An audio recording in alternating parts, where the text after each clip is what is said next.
দক্ষিণ কলকাতার চেতলা অগ্রণী ক্লাব, এই ক্লাবের নাম শুনলেই দর্শনার্থীদের মনে প্রশ্ন জাগে যে এবছর চেতলা অগ্রণী ক্লাবের থিম কি।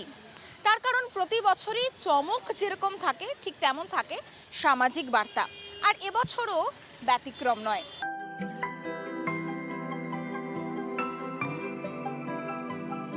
যে কোনো পুজোতে গঙ্গা জল অত্যন্ত প্রাসঙ্গিক।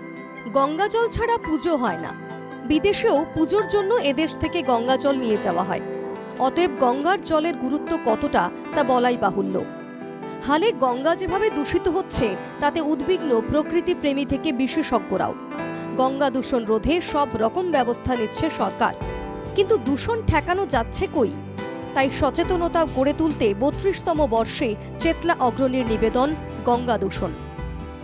দিনের পর দিন গঙ্গা কিভাবে দূষিত হচ্ছে আর তার প্রতিকারই বা কি? এই গঙ্গাকে কিভাবে রক্ষা করা যায় দূষণের থেকে, সেই বিষয়টাই ফুটিয়ে তোলা হয়েছে চেতলা অগ্রণী ক্লাবের পুজো মণ্ডপে। প্রত্যেক বছরই চেতলা অগ্রণী একটা মেসেজ সব সময় দিয়ে থাকে লোকদের, মানে সেই হিসাবে আমাদের প্রেসিডেন্ট সাহেব, যে আমাদের মাননীয় মেয়র মন্ত্রী, ওনার মাথা থেকে এটা যে গঙ্গা দূষণ নিয়ে কী করা যায়।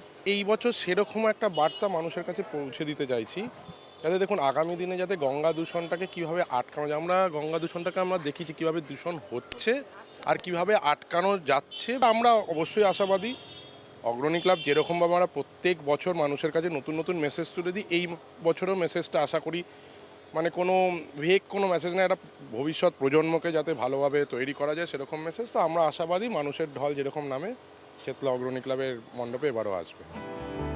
হরিদ্বার, বারাণসী থেকে শুরু করে গঙ্গাপাড়ের বিভিন্ন তীর্থস্থান সবই তুলে ধরার চেষ্টা হয়েছে মণ্ডপ সজ্জায়। মণ্ডপে ঢুকলেই চোখে পড়বে কোষাকুষি, তারপর পঞ্চপ্রদীপ। শুধু মায়ের আরতি নয়, শিল্পীর ভাবনায় উঠে এসেছে জনমানবের আরতির কথাও। কনসেপ্ট বলতে এখানে গঙ্গা দূষণকে আমরা দেখিয়েছি এবং গঙ্গা দূষণ তার এগেনস্টে দূষণমুক্ত করার জন্য আমাদের ক্ষুদ্র প্রচেষ্টা।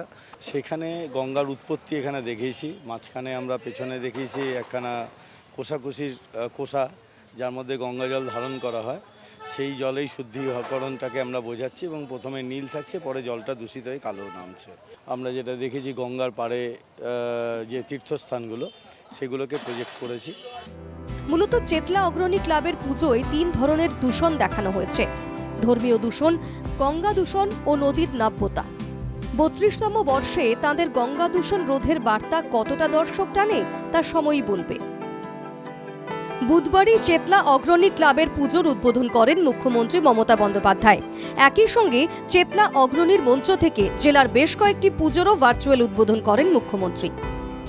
অনেক বেশি সতর্ক হতে হবে সাধারণ মানুষকে গঙ্গা দূষণ রোধ করতে গেলে।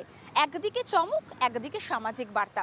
চেতলা অগ্রণী ক্লাবের পুজো উদ্যোক্তারা চাইছেন দর্শনার্থীদের সামাজিক বার্তা দেওয়ার পাশাপাশি অবশ্যই চমক ফুটিয়ে তুলতে। ক্যামেরায় সুরজিৎ মণ্ডলের সঙ্গে পৃথা দাশগুপ্ত, NKTV বাংলা, কলকাতা।